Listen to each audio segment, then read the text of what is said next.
사사기 19장 11절부터 21절입니다. 오늘 본문의 배경이입니다. 앞서 날이 저물어갈 무렵 성급하게 장인댁을 출발했기에 레위인 일행은 도중에 어두운 밤을 맞이하게 됩니다. 그들은 여부수에서 머물 수 있었지만 이방인 성읍이라서 안전과 환대를 보장받을 수 없기에 또다시 무리해서 베냐민 지파의 성읍인 기브아까지 이동하게 됩니다. 그러나 그곳 사람들은 레위인 일행을 거들떠보지도 않았습니다. 그러다가 에브라임 출신의 한 노인이 레위인 일행을 자신의 집으로 초대합니다.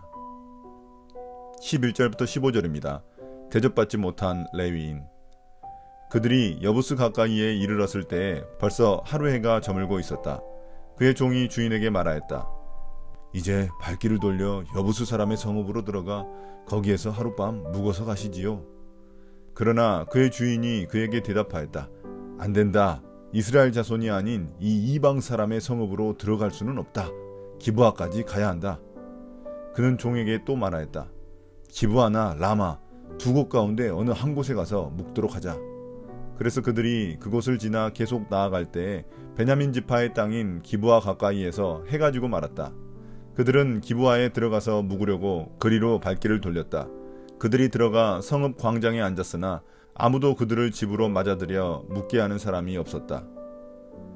이제 베들레헴 장인의 집을 떠난 레위인 일행은 여부수, 즉 예루살렘 지역을 지나가고 있었습니다. 당시에는 예루살렘 지역이 아직 이스라엘 땅이 아니었고 여부수 족속이 차지하고 있었습니다. 여기서 레위인의 종은 날이 저무니 여부수에서 하룻밤 자고 가자고 제안합니다. 그러나 레위인은 예루살렘에는 여부수 족속이 살고 있으니 자기 동족들이 있는 기브아까지 가야 한다고 주장합니다. 종의 제안은 매우 합리적인 것이었지만 그는 좀 더 안전하고 좋은 대접을 받을 수 있는 자신들의 동족 베냐민 지파에게 가고자 했던 것입니다. 그러나 그들이 기브아에 도착해 사람들이 많이 다니는 성읍 광장에 앉아 있었으나 정작 그곳에서는 아무도 그들을 대접하려는 사람들이 없었습니다. 이방 민족의 성읍 여부스에서 냉대당할 것을 우려해 자기 동족이 있는 기브아까지 무리해서 왔는데 오히려 그곳에서 냉대를 당하고 있습니다. 당시 손님 대접을 중시하던 문화에서 같은 동족을 이렇게 대접하는 것은 매우 드문 일이었습니다. 그 당시 이스라엘 사회의 질서가 얼마나 무너졌는지 보여주는 장면입니다. 16절부터 21절입니다. 에브라임 출신 노인의 환대. 마침 그때에 해가 저물어 밭에서 일을 마치고 돌아오는 한 노인이 있었다. 그는 본래 에브라임 산간지방 사람인데 그때 그는 기브아에서 살고 있었다. 기브아의 주민은 베냐민 자손이다. 그 노인이 성읍 광장에 나그네들이 있는 것을 알아보고 그들에게 어디로 가는 길인지 어디서 왔는지를 물었다. 레위 사람이 그에게 대답하였다. 우리는 유다 땅의 베들레헴에서 길을 떠나 내가 사는 에브라임 산골로 가는 길입니다. 나는 유다 땅의 베들레헴에 갔다가 집으로 돌아가는 길인데 이곳에서는 아무도 나를 맞아들이는 사람이 없습니다. 우리에게는 나귀에게 먹일 먹이도 있고 또 나와 나의 처와 종이 함께 먹을 빵과 포도주도 있습니다. 부족한 것이라고는 아무것도 없습니다. 노인이 말하였다. 잘 오셨소. 우리 집으로 갑시다.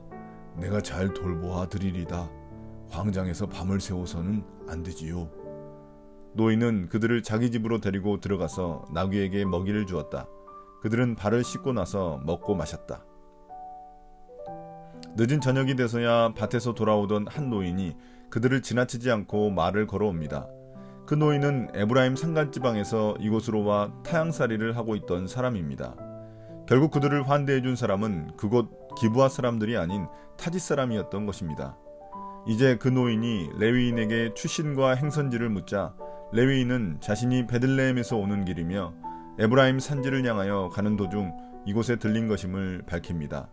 또한 그는 이곳 사람들이 아무도 자신들을 환대하지 않는다며 은근히 이곳 사람들을 고발합니다.